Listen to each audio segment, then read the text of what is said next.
my screen if you can see capital budgeting. So this is basically a supplement chapter of your chapter 2 and treat as a different separate chapter if you wish.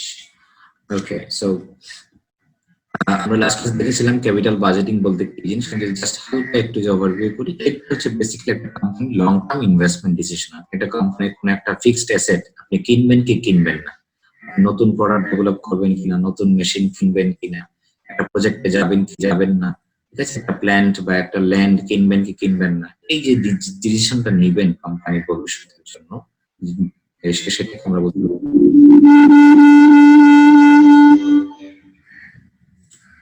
একটু আপনাদের সবার আপনার কি বলে মাইকটা করে দেন, of করে দেন। আচ্ছা, তারপর আমরা বলেছিলাম ক্যাপিটাল বাজেটিং এর গুরুত্ব অনেক আমাদের কোম্পানির ক্ষেত্রে, যেহেতু এটা বিশাল টাকার একটা ব্যাপার, অনেক রিস্ক থাকে, লং টার্ম ইফেক্ট থাকে এবং ডিসিশন একবার নিলে সেটা চেঞ্জ করা যায় না। আমরা দেখেছিলাম ক্যাপিটাল বাজেটিং প্রসেস। আমরা প্রসেসের ক্ষেত্রে আমরা দেখেছিলাম যে আমাদের প্রপোজাল আমরা যা পাই সেগুলোকে এখানে অ্যানালাইসিস করে সেগুলোর সব দেখে তারপর আলটিমেট ডিসিশন নিয়ে সেখানে আমাদের কি বলে যে বাজেটিং করা, আমাদের কি বলে ক্যাপিটালটাকে অ্যালোকেট করে সেখানে ইমপ্লিমেন্ট করা এবং সবার শেষ হচ্ছে পারফরমেন্সটা রিভিউ করা।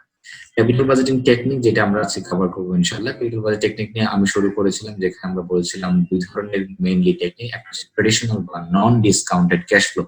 ডিসকাউন্টেড ক্যাশ ফ্লো কি জিনিস আমি একটু পরে বোঝাচ্ছি। আর আরেকটা হচ্ছে ডিসকাউন্ট ক্যাশ ফ্লো, হচ্ছে ডিসিএফ টেকনিক, যেটা হচ্ছে basically time worth money consider করে। আমরা নন ডিসকাউন্টেড আমরা বলছিলাম পেব্যাক পিরিয়ডের অ্যাকাউন্টিং রেট অফ রিটার্ন, যেটা আমরা লাস্ট ক্লাসে করেছিলাম। অ্যাকাউন্টিং রেট অফ রিটার্ন বা এভারেজ রেট অফ রিটার্ন বা রিকোয়ার্ড রেট অফ রিটার্ন আর ওআই আমরা এগুলো আমরা দেখছিলাম ওইটা। আর ডিসকাউন্টেড ক্যাশ ফ্লো এবং হচ্ছে পেব্যাক পিরিয়ড, এই আমার ডিসকাউন্ট ক্যাশ ফ্লো আমাদের এই যে NPV, net present value, profitability index আর ইন্টারনাল রেট অফ রিটার্ন, এই তিনটা আমরা দেখবো আজকে ইনশাআল্লাহ। তারপরে আমাদের এই প্রত্যেকটা হচ্ছে সুবিধা অসুবিধা, সেগুলো আমি এখানে লিঙ্ক দিয়েছিলাম, অথবা আপনি যে আপনার গুগলে যে কোনো জায়গায় সার্চ দিলেই হবে, কারণ এই সুবিধা অসুবিধাগুলো আপনার ইয়ের জন্য লাগবে। আপনাদের অ্যাসাইনমেন্ট 2 তে যে কোয়েশ্চেন যে কেসটা আছে এই ক্যাপিটাল বাজেটিং রিলেটেড, সেখানে গিয়ে আপনার সুবিধা অসুবিধাগুলো আপনার কোয়েশ্চেন অ্যান্সার হেল্প করবে। আমরা ম্যাথটা শুরু করেছিলাম, যেখানে আমরা বলেছিলাম যে আমার কথা শুনতে পাচ্ছেন তো? জি স্যার, শোনা যাচ্ছে। ওকে, থ্যাংক ইউ। সো আমরা হচ্ছে কি বলে ক্যাপিটাল বাজেটিং এর ম্যাথ শুরু করেছেন, যেখানে আমরা একটা ম্যাথের মধ্যে আমরা সবগুলো রিকোয়ারমেন্ট দেখানোর চেষ্টা করছি ইনশাআল্লাহ, ঠিক আছে। সো পরীক্ষায় হয়তো বা সব যদি আপনার কি বলে সবগুলো যদি যায় সেক্ষেত্রে হচ্ছে আপনার মার্কস বেশি থাকবে, বা যদি অল্প মার্কস সেক্ষেত্রে না কি বলে রিকোয়ারমেন্ট কম থাকবে। আচ্ছা, অঙ্ক এক্স্যাক্টলি যে এই অঙ্কটাই হবে তা না, কিন্তু আপনি কনসেপ্ট বুঝে গেলে আপনি ক্যাপিটাল বাজেটিং এর যে কোনো অঙ্ক আপনি অ্যান্সার করতে পারবেন ইনশাআল্লাহ। এরকম কিছু ক্যাশ ফ্লো দেওয়া থাকবে, শুরুতে আপনার আউটফ্লো থাকবে এবং পরবর্তীতে ইনফ্লো হয়। আপনি যে কোনো প্রজেক্ট থেকে শুরুতে আপনি ইনভেস্টমেন্ট করবেন, ইনভেস্টমেন্ট করার মানে হচ্ছে আপনার ক্যাশ আউটফ্লো। আপনার হাতে দুইটা প্রজেক্ট আছে, প্রজেক্ট এ এবং বি। দুইটা প্রজেক্টের ইনিশিয়াল ক্যাশ ফ্লো জিরো, মানে আজকে মানে শুরুতেই আপনার হচ্ছে যে 10,000 করে আপনার আউটফ্লো হচ্ছে, ইনভেস্টমেন্ট করছে। আউটফ্লো শুধুমাত্র ফার্স্ট ইয়ারে না, আপনার অন্য যে কোনো ইয়ারই হতে পারে, নো প্রবলেম। তো এখানে দুইটাই সেম হতে হবে এমন কোনো কথা নয়, আলাদা আলাদা হতে পারে। ক্যাশ ফ্লো গুলো দেওয়া আছে বিভিন্ন বছরে, 4 বছর দেওয়া আছে, তার মানে আমরা বুঝতে পারছি দুইটাই হচ্ছে 4 বছরের প্রজেক্ট। এমন হতে পারে দুইটা হচ্ছে ভিন্ন ভিন্ন, একটা 4 ইয়ার আর হয়তো 2 ইয়ারের প্রজেক্ট, সেরকম ডিফারেন্ট ইয়ারেরও হতে পারে। আচ্ছা, ডিফারেন্ট ইয়ারের যদি হয় সেক্ষেত্রে আবার অন্য নিয়ম, বা আপনাদের কোর্সের এইটা হচ্ছে বেসিক্যালি যখন কর্পোরেট ফাইন্যান্স বা ফাইন্যান্সিয়াল ম্যানেজমেন্ট পড়ানো হয় তখন হচ্ছে ডিটেইলসে সেগুলো দেখানো হয়, কিন্তু আপনাদের এই কোর্সে এত ডিটেইলসে আমি সময় দেখছি না। সুতরাং আমি আপনাদের মেইন কনসেপ্ট যেটা আপনাদের না বুঝেই নয়, নরমালি এই রিলেটেডটুকুনি হয়, আমি আপনাদের সেটা বুঝি যাতে করে মোটামুটি আইডিয়া আসে how to select a project based on capital budgeting techniques. So cost আমাদের হচ্ছে যে কস্ট অফ ক্যাপিটাল বা ডিসকাউন্ট। স্যার আরেকটা প্রশ্ন আছে। জি, আউটফ্লো গুলো কি ইকুয়াল হইতে পারে? অনেক সময় দেখা যাচ্ছে আমার ইনফ্লো গুলা কি ইকুয়াল হইতে পারে, যেমন 6,500। জি জি জি হতে পারে। সেক্ষেত্রে আমরা ওই আপনার কি বলে ওই আমাদের কি বলে ফাইন্যান্সের যে time value of money concept, ওই এনুইটি স্টাইলে হয়ে যায় আর কি। এনুইটি যেটা আমরা বলি যেটা হচ্ছে সমান ক্যাশ ফ্লো, হ্যাঁ, যে সেম। সেক্ষেত্রে আপনার সূত্র আপনি আপনার এই আমরা আজকে যে নর্মাল সূত্র পড়বো সেটা দিয়ে আপনি করতে পারেন, অথবা এনুইটির সূত্র দিয়ে করতে পারেন, নো প্রবলেম। হ্যাঁ, হতে পারে অ্যামাউন্ট সমান হতে পারে, ভিন্ন হতে পারে, যে কোনো কিছু হতে পারে। ইভেন এমনও হতে পারে যে কোনো প্রজেক্টের হয়তো বা সেকেন্ড ইয়ারে বা থার্ড ইয়ারে কোনো ক্যাশ ফ্লো নাই, জিরো হতে পারে, নো প্রবলেম। ঠিক আছে, okay. Thank you for the question. Okay, so আমাদের বলছিলাম এটা একটা ইম্পর্টেন্ট একটা পার্ট, যে cost of capital, discount rate বা রিকোয়ার্ড রেট অফ রিটার্ন। আমরা দুইটা প্রজেক্টের ক্ষেত্রে 12% বা যে কোনো একটা ওই আপনার পার্সেন্টেজ করে নিচ্ছি। এই যে কস্ট অফ ক্যাপিটাল, এই 12%টা কিভাবে আসলো, এটা হচ্ছে একটা সেপারেট চ্যাপ্টার। আপনার প্রিন্সিপালস অফ ফাইন্যান্স মানে ফাইন্যান্সের যে বেসিক যে কোর্স প্রিন্সিপালস অফ ফাইন্যান্স বা ফাইন্যান্সিয়াল ম্যানেজমেন্ট যদি কেউ করে থাকে, সেখানে আপনাদের এই কস্ট অফ ক্যাপিটাল নামে একটা সেপারেট চ্যাপ্টার থাকে। এটা হচ্ছে অন্য একটা জিনিস, জাস্ট আমি সিম্পলি বুঝাচ্ছি। এই আপনার রিয়েল লাইফের প্রজেক্টের জন্য এই 12% আপনি কোথেকে পাইলেন একটা পার্সেন্টেজ, এটা হচ্ছে আপনার এই যে প্রজেক্ট, আপনি ধরেন যে কোনো একটাতে যাবেন, বা এমনও হতে পারে আপনার আপনি ধরেন ফর এক্সাম্পল একটা যে কোনো একটাতে যাবেন। তাহলে আপনি ধরেন ফর এক্সাম্পল আপনি হচ্ছে প্রজেক্ট এতে গেলেন, প্রজেক্ট এতে গেলে আপনার হচ্ছে 10,000 টাকা আপনার লাগবে, বা ধরেন রিয়েল লাইফে হয়তো 10 কোটি টাকা লাগবে আপনার প্রজেক্টটাতে ইনভেস্টমেন্ট করার জন্য, ক্যাশ আউটফ্লো, ইনিশিয়াল ইনভেস্টমেন্ট। এই প্রজেক্টের এই ইনভেস্টমেন্টের টাকাটা আপনি কোত্থেকে ম্যানেজ করবেন? আপনার হয়তো নিজের কোম্পানি থাকতে পারে, হয়তো আপনি ব্যাংক থেকে লোন নিতে পারেন, হয়তো আপনি শেয়ার মার্কেট বা বন্ড, ওই আপনার শেয়ার বা বন্ড ইস্যু করে আনতে পারেন। তো যেখান থেকে আপনি ফান্ডটা রেজ করেন না কেন, ওই ফান্ডের একটা কস্ট থাকবে। যেমন ব্যাংক থেকে আনলে আপনাকে ব্যাংকে ইন্টারেস্ট পেমেন্ট করতে হবে, আপনি বন্ড ইস্যু করলে আপনাকে সেখানে কুপন দিতে হবে, শেয়ার ইস্যু করলে আপনাকে ডিভিডেন্ড দিতে হবে। ওই যে পার্সেন্টেজ গুলো, ধরেন ফর এক্সাম্পল আমরা সিম্পলি যদি বুঝি, ব্যাংক থেকে আপনি সেই 10,000 টাকা আনলেন, ব্যাংক আপনাকে বললো যে আপনাকে এখানে কি করতে হবে, যে আপনার হচ্ছে 12% আপনাকে ইন্টারেস্ট দিতে হবে। ঠিক আছে, তো সেক্ষেত্রে আপনার যে ওইটাই হচ্ছে আপনার প্রজেক্টের কস্ট।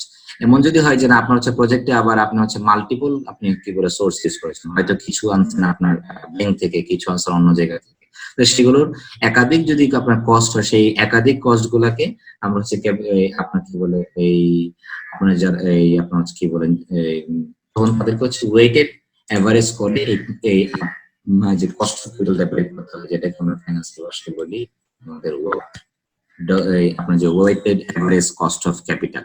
ঠিক আছে, সেটা হচ্ছে ওই আমি যেটা বললাম সেটা হচ্ছে আমাদের এই কস্ট অফ ক্যাপিটাল হচ্ছে সেপারেট আছে। অর্থাৎ আমরা সেদিকে না যাই, রিয়েল লাইফে এইটা কত পার্সেন্ট সেটা আপনাকে বের করে নিতে হবে। সেটার জন্য হচ্ছে ওই সেই কনসেপ্ট কোথা থেকে নিচ্ছেন সেই প্রজেক্টের ফাইন্যান্সিংটা তার উপর ডিপেন্ড করবে। একটা কথা মনে রাখবেন, যদি আপনি ডেট মানে লোনের মাধ্যমে যদি আপনি নেন, সেক্ষেত্রে আপনার যে ব্যাংকের যে ইন্টারেস্ট রেট ধরেন 12%, সেক্ষেত্রে আপনার তার থেকে আপনার যে ট্যাক্স বেনিফিট, ফর এক্সাম্পল এই যে এই 12% যদি আপনার ইন্টারেস্ট রেট মানে ব্যাংকে, সেক্ষেত্রে হচ্ছে কি হচ্ছে আপনার তার সাথে হচ্ছে আপনি ইনটু হবে 1 মাইনাস ট্যাক্স রেট, কারণ আপনি ইন্টারেস্ট হচ্ছে ট্যাক্স ডিডাক্টেবল। আপনি যদি কোন কোম্পানির ইনকাম স্টেটমেন্ট দেখেন, সেখানে দেখবেন যে আপনার ওই ইন্টারেস্ট পেমেন্ট করার পরবর্তীতে পরে গিয়ে হচ্ছে ট্যাক্সটা পেমেন্ট করা হয়। তার মানে ইন্টারেস্ট দিয়ে দেওয়ার কারণে আপনার আপনার কোম্পানির ইনকাম কমে যাচ্ছে, ইনকাম কমে যাওয়ার কারণে তার মানে আপনি কম ইনকামের উপর আপনি ট্যাক্স, তার মানে আপনি ট্যাক্স বেনিফিট পাচ্ছেন, সেজন্য আপনার হচ্ছে ট্যাক্সটা বাদ দিতে হবে আফটার ট্যাক্স। ঠিক আছে, ধরেন তাহলে আমরা এই অঙ্কে এত ঝামেলায় যাচ্ছি না, জাস্ট আপনার যেটা দেওয়া আছে কস্ট অফ ক্যাপিটাল সেটা আপনি ইউজ করছেন। রিয়েল লাইফে এরকম যদি আপনার যদি কি বলে যে ডেট নিয়ে থাকা হয়, সেক্ষেত্রে এই যে আপনার হচ্ছে ডেটের ক্ষেত্রে আমাদের যেটা আপনার তখন দেখা গেছে যে আপনার হচ্ছে রিয়েল লাইফ এরকম আপনি যদি ব্যাংক লোন নিয়ে সব টাকা দেন, সেক্ষেত্রে আপনার সেই লোনের রেটটাকে আপনার হচ্ছে 1 মাইনাস টি মানে আফটার ট্যাক্স করে নিতে হবে। যাই হোক, সেটা আমার এই অঙ্কে আপাতত আমাদের সরাসরি 12% দেওয়া আছে, আমরা সেটা নিয়ে কাজ করবো। ওকে, আচ্ছা। এই অঙ্ক কি স্যার? জি, এই অঙ্ক তো ট্যাক্স রেট নেই, তাহলে তো 1 মাইনাস ট্যাক্স রেট এটাতে দেওয়ার দরকার ছিল আছে স্যার?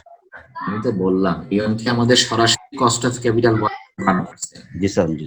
রিয়েল লাইফে যদি আপনি কস্ট অফ ক্যাপিটাল বের করতে যান ব্যাংক থেকে লোন এনে, সেক্ষেত্রে ব্যাংকের যে ইন্টারেস্ট যদি 12% হয়, তার সাথে হচ্ছে ট্যাক্স রেট আপনাকে 1 মাইনাস ট্যাক্স রেট বাদ দিয়ে আপনাকে আফটার ট্যাক্স করে নিতে হবে। আমি রিয়েল লাইফের কথা বলছি। এখানে আপনাকে সরাসরি অঙ্কে বলে দেবে ওইটা বাদ দেওয়ার পরে হচ্ছে আপনি যেটা পাবেন সেটা হচ্ছে কস্ট অফ ক্যাপিটাল। বুঝতে পেরেছেন? বাট এইখানে আপনাকে সরাসরি দেওয়া, সুতরাং সেখানে ট্যাক্সের ঝামেলা আপনার যাওয়ার দরকার নেই। আমরা হচ্ছে ডেপ্রিসিয়েশন কথা বলেছিলাম, সেটা শুধুমাত্র এই আমাদের অ্যাকাউন্টিং রেট অফ রিটার্নের কথা বলেছিলাম। আর এইখানে হচ্ছে আমাদের যা দেওয়া সেটা হচ্ছে নেট এক্সপেক্টেড ক্যাশ ফ্লো। আমাদের নেট এক্সপেক্টেড ক্যাশ ফ্লো দেওয়া আছে, নেট ক্যাশ ফ্লো। ঠিক আছে। ক্যাশ ফ্লোর ব্যাপারটা আমরা বলেছিলাম যে এই যে অ্যামাউন্ট গুলো দেওয়া আছে এই সবগুলো হচ্ছে আমাদের ক্যাশ ফ্লো, ঠিক আছে। ক্যাশ ফ্লো দেওয়া আছে। তো ক্যাশ ফ্লো আর নেট ইনকামের মধ্যে পার্থক্য আমরা লাস্ট ক্লাসে পড়েছিলাম, যখন আমরা এই যে প্রত্যেকটা প্রজেক্টের এই যে অ্যাকাউন্টিং বা অ্যাভারেজ রেট অফ রিটার্ন যখন আমরা বের করতে গেছিলাম, আমরা হচ্ছে আপনার যেটা আমরা লাস্ট ক্লাসে করেছিলাম। তো এভারেজ রিটার্নের ক্ষেত্রে আমরা যেটা বলেছিলাম সেটা হচ্ছে আমাদের নেট ইনকামের উপর বেস করে নট ক্যাশ ফ্লো। সেজন্য আমাদের এই ক্যাশ ফ্লো থেকে আমাদের হচ্ছে ডেপ্রিসিয়েশন মাইনাস করে আমরা নেট ইনকাম কিভাবে আসে সেগুলো আমরা কনসেপ্ট লাস্ট ক্লাসে বলেছিলাম। আমি আবার এগুলো সময় নষ্ট করতে চাই না। আমরা এভারেজ রেট অফ রিটার্ন বা হচ্ছে return on income accounting rate of last ক্লাসে আমরা হচ্ছে যে টেবিলটা ইউজ করে আমরা বের করেছিলাম। যারা হচ্ছে লাস্ট ক্লাস করেন নাই একটু লেকচারটা দেখে নিন, আচ্ছা ভিডিওটা দেখে নিন। আমরা আজকে হচ্ছে আমাদের অন্য রিকোয়ারমেন্ট গুলো করব, সেটা হচ্ছে আমাদের এই যে পেব্যাক পিরিয়ড। এই যে এই ফার্স্টের দুইটা এই অ্যাকাউন্টিং রেট অফ রিটার্ন আর হচ্ছে পেব্যাক পিরিয়ড, দুইটা ছিল আমাদের হচ্ছে কি বলে যে নন ডিসকাউন্টেড ক্যাশ ফ্লো টেকনিক বা হচ্ছে ট্রেডিশনাল টেকনিক ছিল আমাদের পেব্যাক পিরিয়ড। মনে রাখবেন একমাত্র এই অ্যাকাউন্টিং এই যে ARR accounting rate of return বা এভারেজ রেট অফ রিটার্ন বা ROI, এটাই হচ্ছে এর ক্ষেত্রে শুধুমাত্র হচ্ছে নেট ইনকাম। এছাড়া অন্যান্য যত সব রিকোয়ারমেন্ট আছে সবই হচ্ছে আমাদের ক্যাশ ফ্লো নিয়ে কাজ করে, আমাদের সরাসরি ক্যাশ ফ্লো দেওয়া আছে। ক্যাশ ফ্লো নিয়ে আমরা এখন হচ্ছে সরাসরি কাজ করবো। আমরা এই অ্যামাউন্ট গুলো নিয়ে আমরা সরাসরি কাজ করবো। ওকে, তাহলে আমাদের ফার্স্ট হচ্ছে পেব্যাক পিরিয়ড, যেটা হচ্ছে আমাদের কি বলে আমাদের হচ্ছে কি বলে নন ডিসকাউন্টেড ক্যাশ ফ্লো বা হচ্ছে ট্রেডিশনাল টেকনিক। তো পেব্যাক পিরিয়ড নামটা একটু বুঝেন। আপনি আজকে যে পে করছেন মানে ইনভেস্টমেন্ট করছেন, সেটা আপনার কাছে ব্যাক আসতে, এই ইনভেস্টমেন্টের টাকাটা আপনি আবার রিকভার করতে, আপনার কাছে ফেরত আসতে কত পিরিয়ড বা কত ইয়ার সময় লাগবে, সেটা হচ্ছে payback period. That's it, very simple. So payback period হচ্ছে number of years by which the firm can recover its initial investment of a project. আপনি যে 10,000 টাকা আজকে ইনভেস্টমেন্ট করছেন, এই 10,000 টাকাটা আপনার কাছে ফেরত আসতে কত বছর সময় লাগবে, দ্যাটস ইট। ঠিক আছে।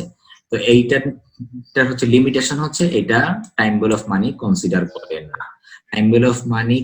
করে না, এবং সব ক্যাশ ফ্লো কনসিডার করে না। কিভাবে একটু পরেই বুঝবেন।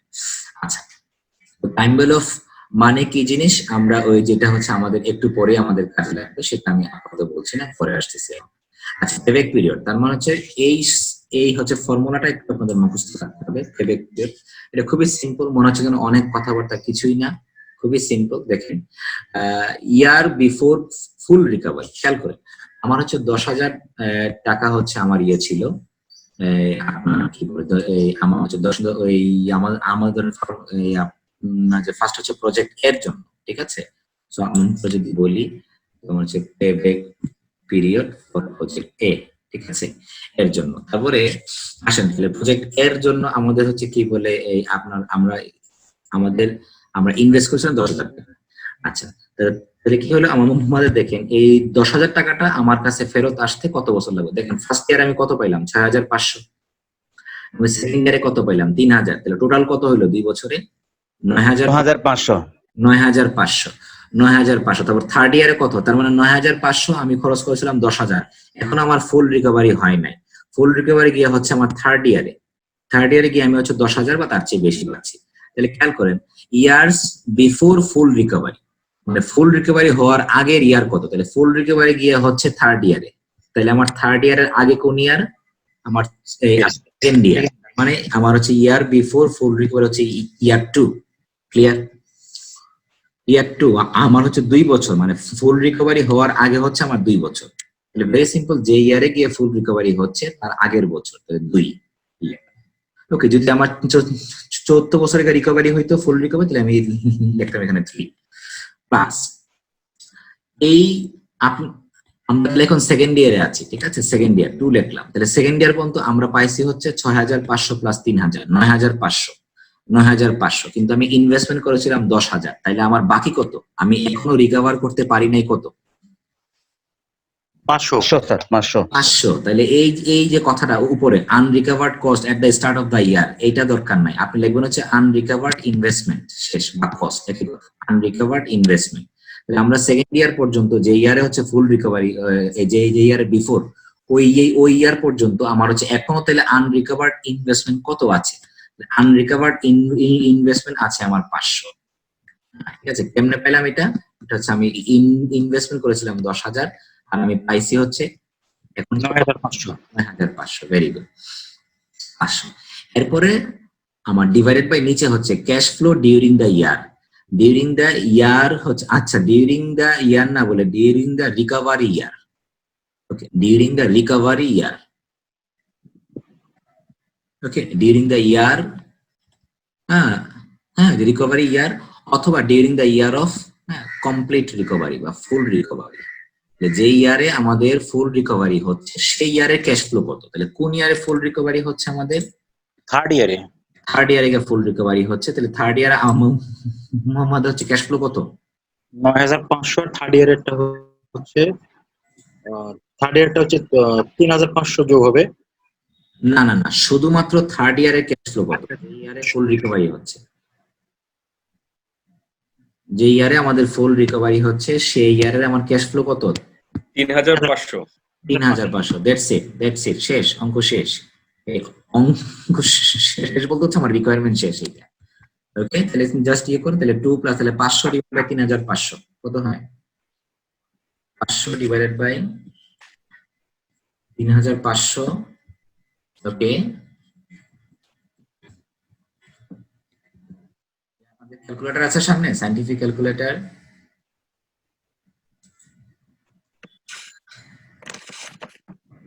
Sir, 0.14 something house. 500 divided by 3,500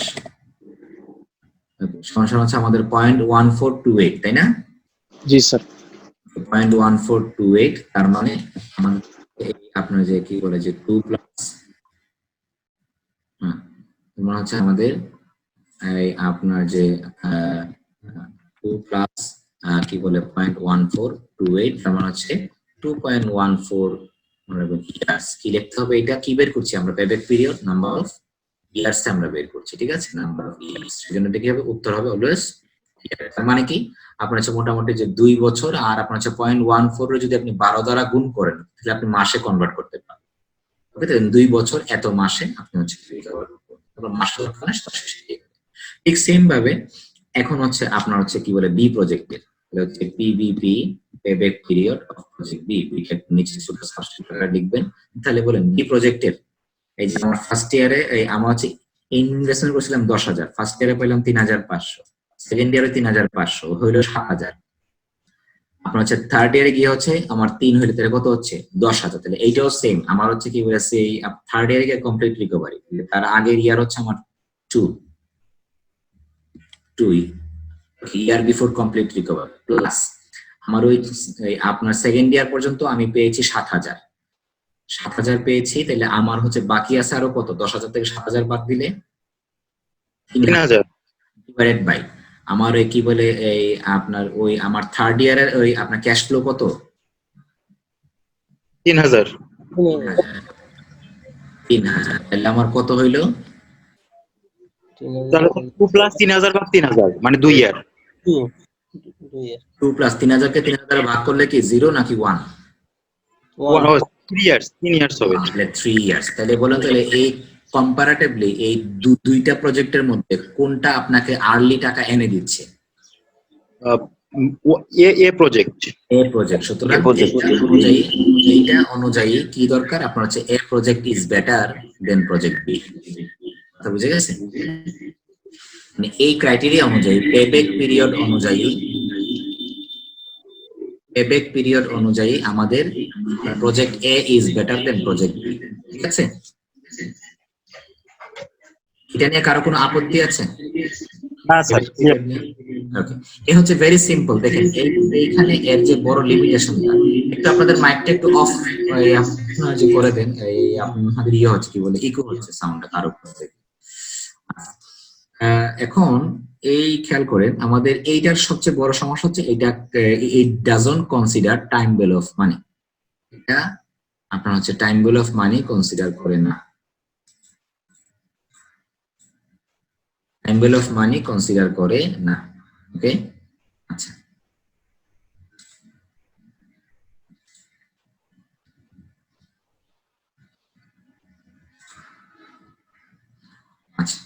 time value of money consider করে না, আমরা যেটা বলছিলাম।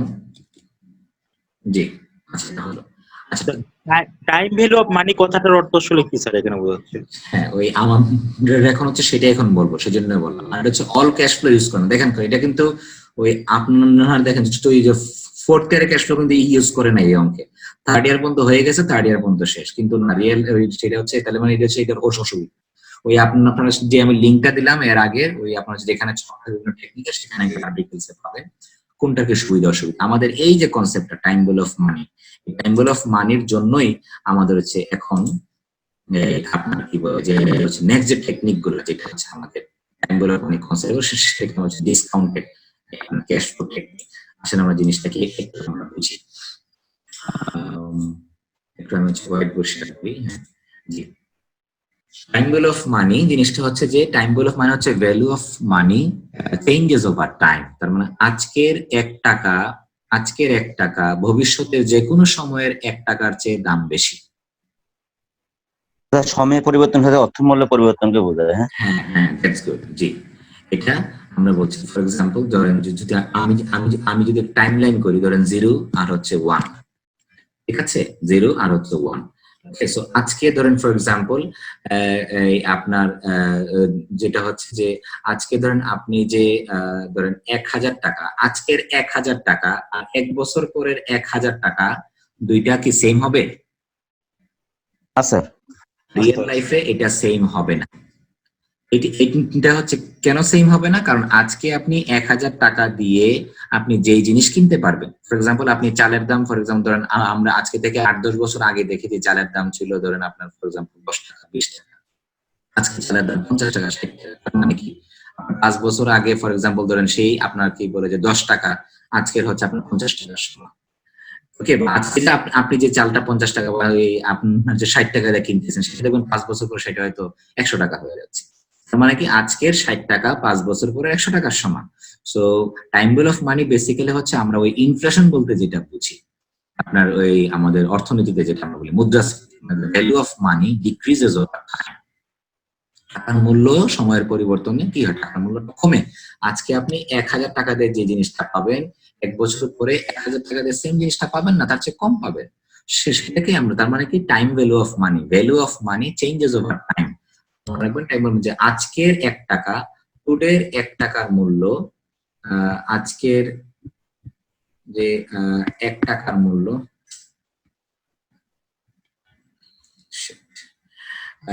আজকের যে 1 টাকার মূল্য, এটা আমরা বলছি ইজ গ্রেটার দেন 1 টাকা in any future time period. ভবিষ্যতের যে কোনো 1 টাকার চেয়ে আজকের টাকার দাম বেশি।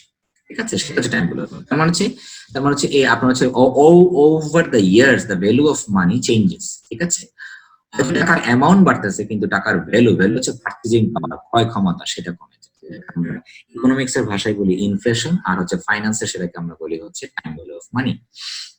ওকে, সো ওই অ্যাকাউন্টিং এর সাথে ফাইন্যান্সের এটাই পার্থক্য।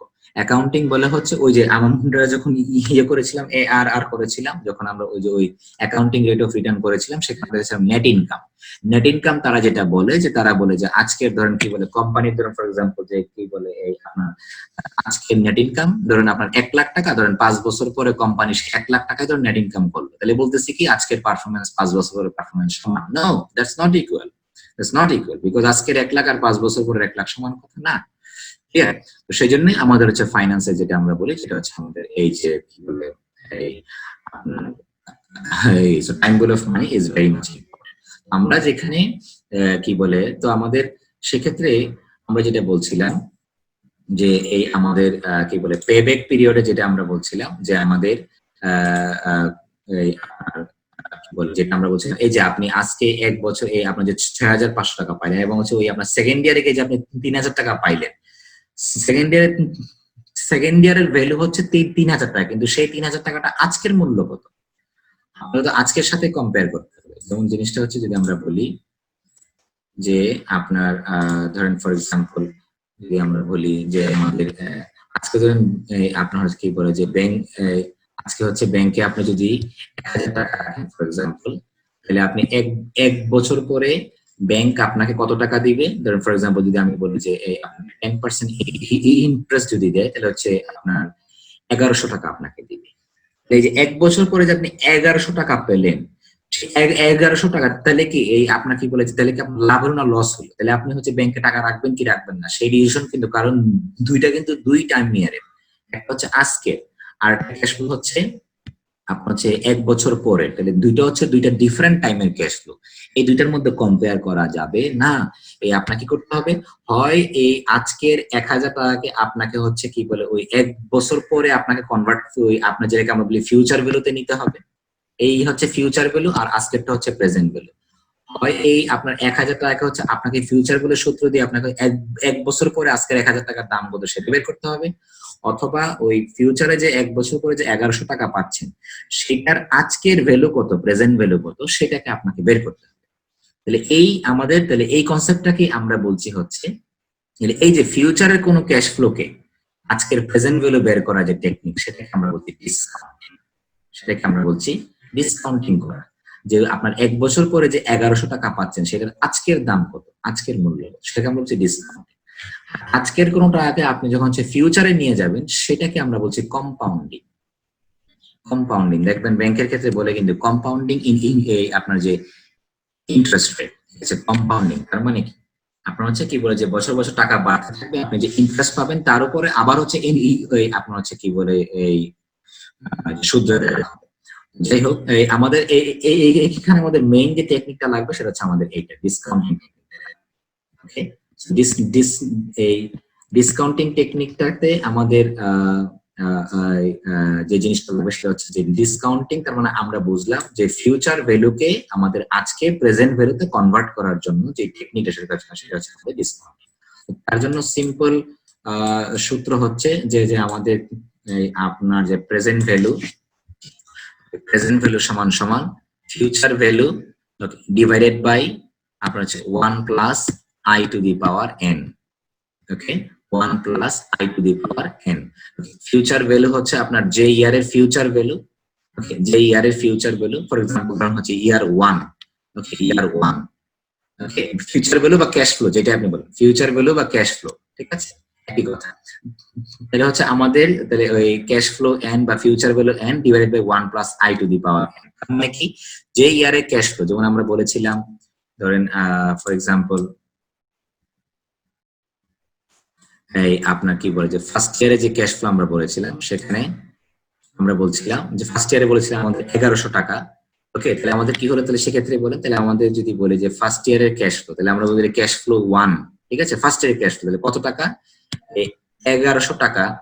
সেটাকে আমি এখন ডিসকাউন্ট করলে ডিসকাউন্ট মানে কমে যাও, তাহলে আপনার হচ্ছে ভবিষ্যতে যে টাকার আপনার অ্যামাউন্টটা বেশি কিন্তু আজকে সেটাকে আমি আজকে যখন নিয়ে মনে করেন ডিসকাউন্টটা কমে যাবে সেজন্য আমরা ভাগ করছি, ভাগ করে আজকের মূল্যটা কত, আজকের মূল্যটা সেক্ষেত্রে আমাদের ফর্মুলা হচ্ছে 1 plus i to the power n। তাহলে 1 হচ্ছে আমাদের সুদ রেট প্লাস i হচ্ছে আমাদের ইন্টারেস্ট রেট বা cost of capital discount rate, আমরা ধরে নিচ্ছি 10%।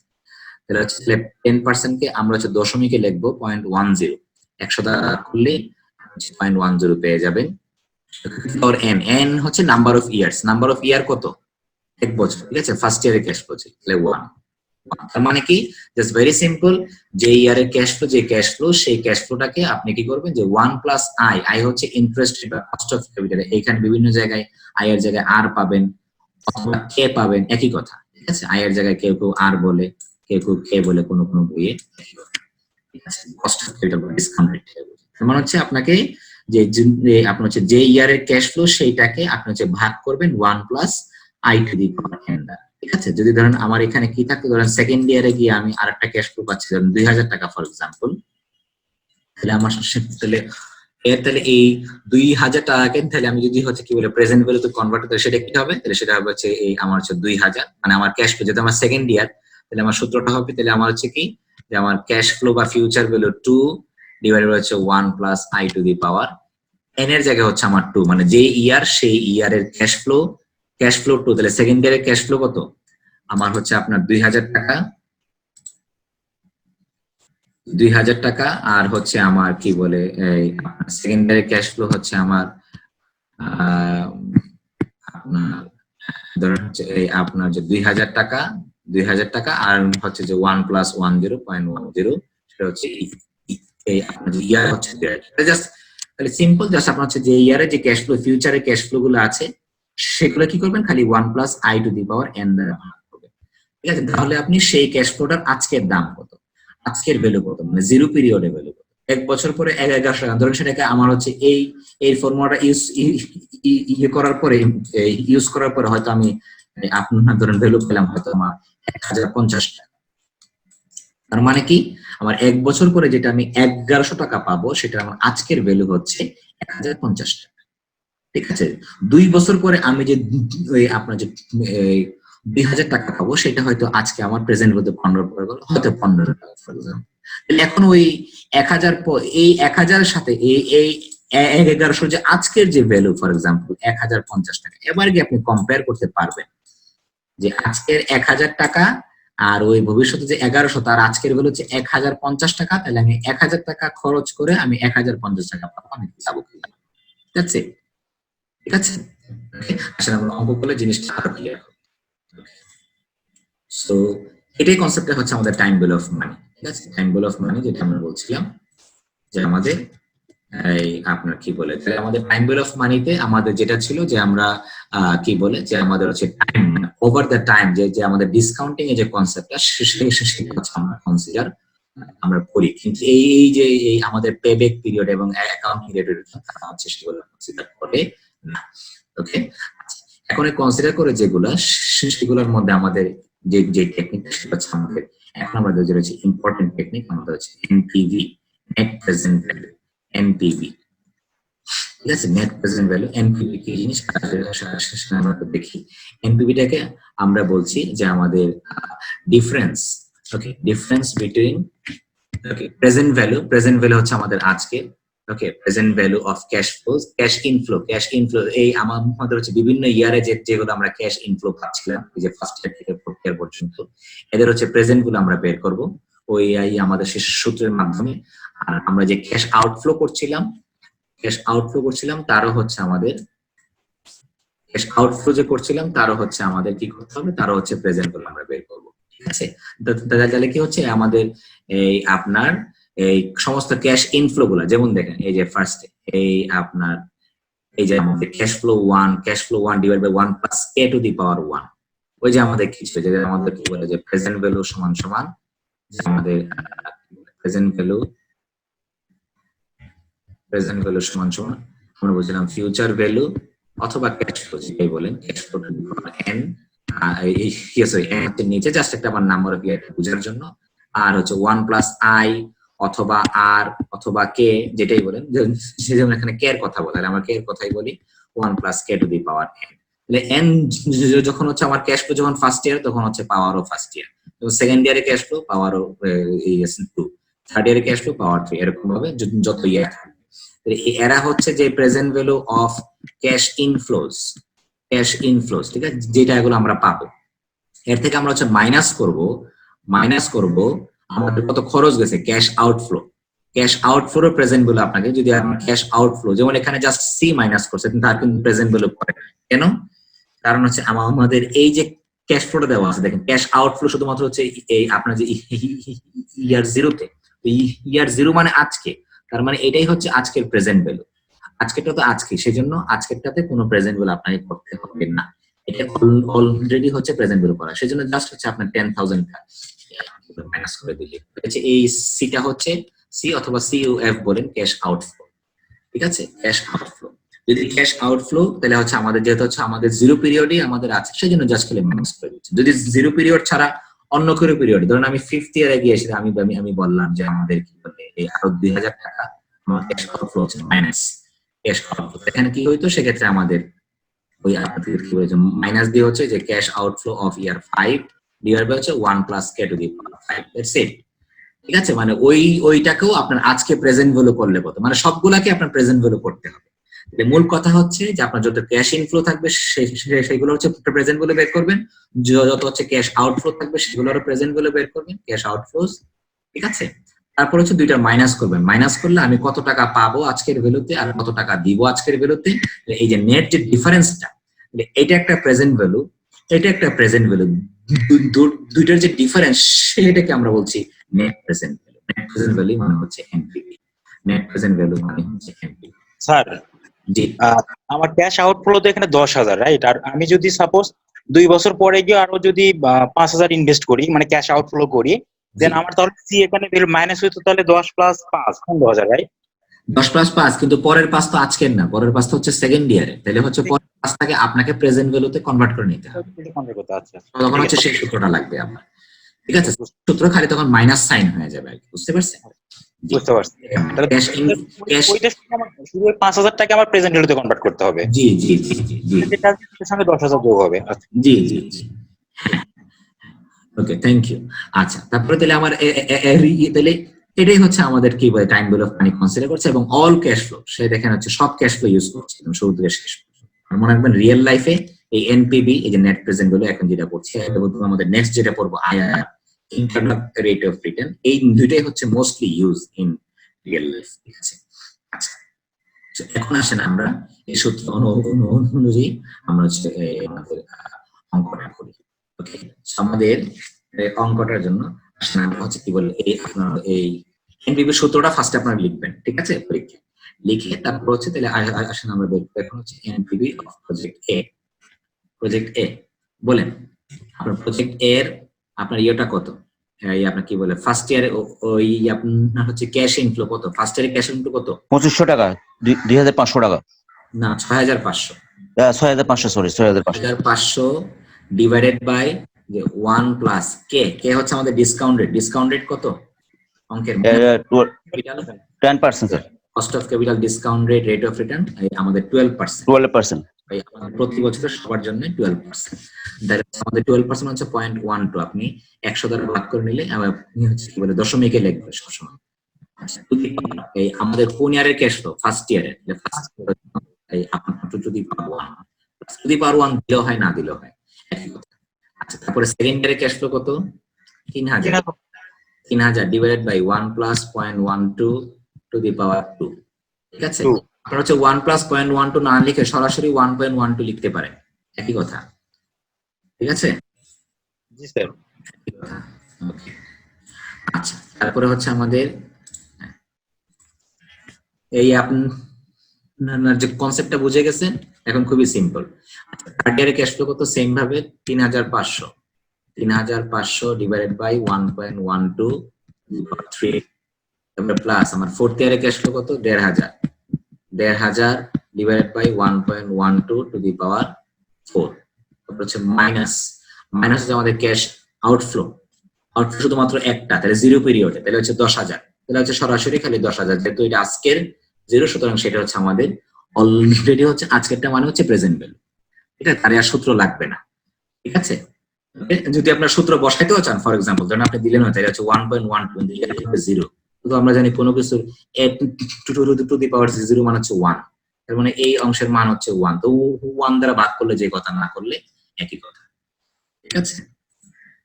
আচ্ছা, যেটা হচ্ছে গিয়ে আমাদের তার হচ্ছে 10,000। ওকে, আচ্ছা, এটা আপনার কি বলে আপনার কত হয় দেখুন, ক্যালকুলেটর ক্যালকুলেশন করলে তাহলে এবার ওই আপনার সায়েন্টিফিক ক্যালকুলেটর লাগবে। আপনার সায়েন্টিফিক ক্যালকুলেটর লাগবে।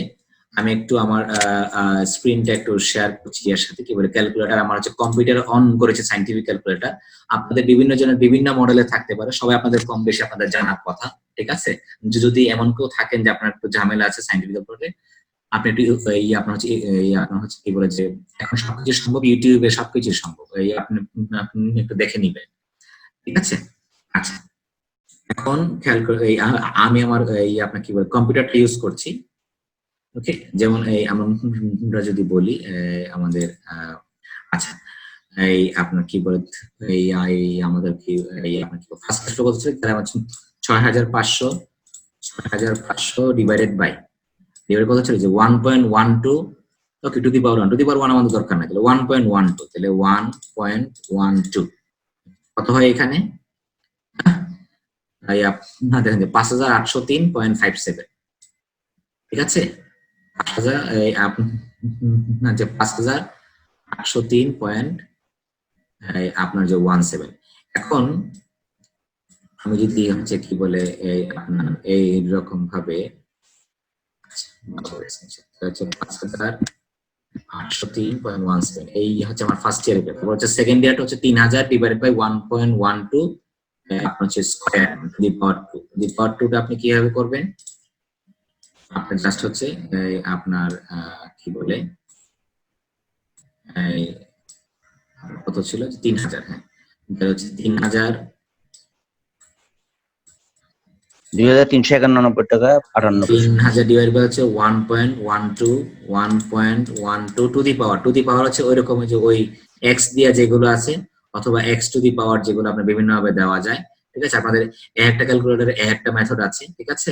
আপনারা জাস্ট দেখে নিন, একটু শিওর হয়ে নিন, ঠিক আছে? যেমন এখানে যদি আমরা বলি যে ওই এক্স স্কয়ার যদি আমরা বলি সেরকম করে জাস্ট ওই আপনার যে এই আপনার হচ্ছে পাওয়ার 2 হয়ে গেছে স্কয়ার, ঠিক আছে? তো ভাগ করলে কত হয় যে আপনার হচ্ছে 2,391 নাকি 2,391.58। আচ্ছা যাই হোক, তো তো এই আপনার হচ্ছে 2,391.58। এভাবে মনে রাখবেন। এই আপনাকে যেটা হচ্ছে আপনাদের জন্য আরো সহজ করে দিই, এই হচ্ছে প্রত্যেকটার এই আলাদা আলাদা এইভাবে এই আপনি হচ্ছে বের করে নিতে পারেন। বের করে তাহলে হচ্ছে যোগ করে হচ্ছে পরেরটা আপনি পাবেন, থার্ড ইয়ারের পাবেন, ফোর্থ ইয়ারের ভ্যালু পাবেন, আর শেষ হচ্ছে মাইনাস হচ্ছে 10। ঠিক আছে? তো এভাবে যেটা হচ্ছে এই আলাদা আলাদা করতে গেলে আপনার হচ্ছে সময়টা বেশি লাগবে, লিখবেন, আবার সেগুলো লিখে আবার আপনাকে যোগ করতে হবে। তার চেয়ে আপনারা এই আপনার যে present value of cash inflow যেগুলো আছে, এই সবগুলা আপনি কি করবেন, একসাথে হচ্ছে যোগ করবেন। আপনার সায়েন্টিফিক ক্যালকুলেটরে একসাথে করা, যেমন হচ্ছে 6,500 ডিভাইডেড বাই হচ্ছে আপনার 1.12 প্লাস আপনার 3,000 এই আপনার হচ্ছে ভাগ 1.12 স্কয়ার প্লাস হচ্ছে 3,500 ডিভাইডেড বাই 1.13।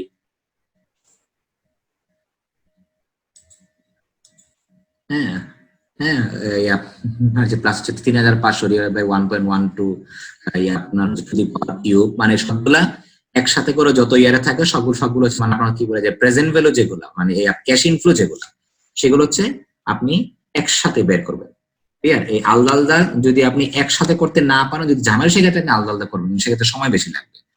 আমি আপনাকে সাজেস্ট করবো একসাথে করুন, বাসায় একটু প্র্যাকটিস করুন কিভাবে একসাথে করতে হয়। ওকে, এই আপনার হচ্ছে সেগুলা সবগুলা যোগ করলে তাহলে এই আমার এইখানে ধরেন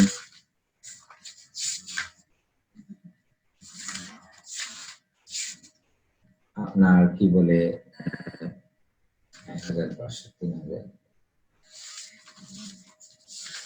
যোগ করলে কত আসে? কার কাছে ক্যালকুলেটর আছে? আচ্ছা যাই হোক, যোগ করলে এই আপনার কি বলে আসে হচ্ছে 11,639। আচ্ছা ওই আমি আপাতত একটা ভ্যালু দিচ্ছি, ওই আপনার যে ভ্যালুটা ভুলও হইতে পারে, আপনার এই আপনার যে বাসায় চেক করে নেবে 11,639.66, ঠিক আছে? আচ্ছা দশমিকের পর আপনার টাকার ক্ষেত্রে হচ্ছে 2 ঘর পর্যন্ত রাখবেন, টাকা ওই আপনার হচ্ছে ওই আপনার কি দশমিকের জন্য সেগুলো কোনো ব্যাপার না, কারণ হচ্ছে কম বেশি যেমন 1-2 টাকা এই হতে পারে। 11,640 টাকা নিয়ে পারি আমরা। হ্যাঁ ঠিক আছে, নো প্রবলেম। আচ্ছা আচ্ছা, ওই আপনার তারপর হচ্ছে মানে হচ্ছে ক্যাশ আউটফ্লো হচ্ছে আপনার হচ্ছে 10,000, ঠিক আছে? তার মানে কি এটা হচ্ছে আপনার হচ্ছে present value of cash inflow, আর এটা হচ্ছে আপনার present value of cash outflow. বুঝে গেছে?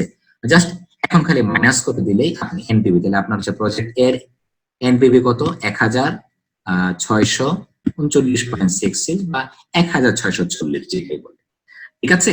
ওকে, তার মানে পজিটিভ, তার মানে কি আমি খরচ করছি হচ্ছে 10,000 টাকা, আর আমি ভবিষ্যতে যত টাকা পাবো সেগুলোর আজকে প্রেজেন্ট ভ্যালু করে সেটা মাইনাস করার পরে আমি পাচ্ছি হচ্ছে এত টাকা। তার মানে কি আমি আপনার হচ্ছে মানে যুগের আসলে আমরা যুগ বুঝি, যেটা হচ্ছে আমরা কি মোটামুটি আমাদের 1,640 টাকার মতো আমাদের লাভ হচ্ছে এই যে প্রজেক্ট দিয়ে।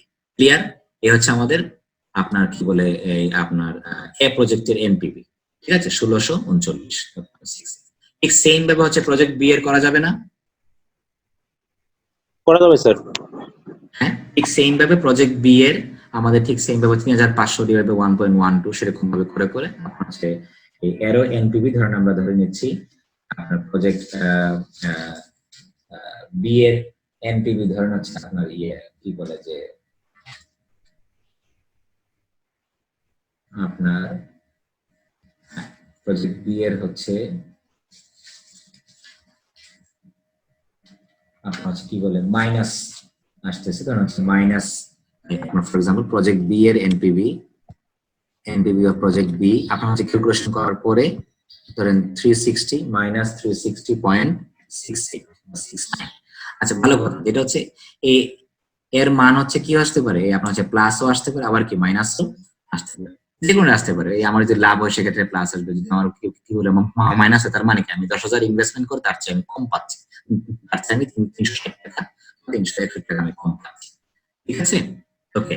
আচ্ছা তাহলে এই হচ্ছে আমাদের এনপিভি। তাহলে এনপিভি দেখে মোটামুটি একটা হচ্ছে ওই আপনি ওই অ্যামাউন্ট দিয়ে আপনি বুঝতে পারেন যে আমার হচ্ছে প্রজেক্টে গেলে আমার লাভ হচ্ছে নাকি লস হচ্ছে। ক্লিয়ার?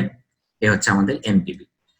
এই এনপিভি এর উপর বেস করে আমাদের হচ্ছে পরের যে রিকোয়ারমেন্ট সেটা হচ্ছে প্রফিটেবিলিটি ইনডেক্স। আমার প্রফিটেবিলিটি ইনডেক্স আমার সেটা হচ্ছে আপনার পিআই এর আরেকটা নাম হচ্ছে বেনিফিট কস্ট রেশিও, বিসিআর। এইটা আর কিছুই না, ওই যে এনপিভি কি ছিল বলেন তো, present value of cash inflow minus present value of cash outflow, নাকি? জি sir.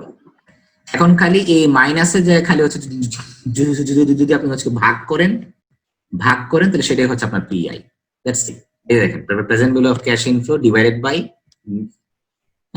Present value of cash out, সেটাই, আর কিছু না। তার মানে এনপিভি হচ্ছে বিয়োগ করলে হচ্ছে এনপিভি, ভাগ করলে হচ্ছে আপনার প্রফিটেবিলিটি ইনডেক্স। ঠিক আছে, তাহলে পিআই যে প্রফিটেবিলিটি ইনডেক্স অফ প্রজেক্ট এ, তাহলে কত বলেন? প্রজেক্ট এ এর আমার কত ছিল?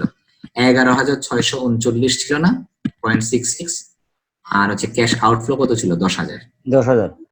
তাহলে ভাগ করলে তাহলে হচ্ছে 1.1639।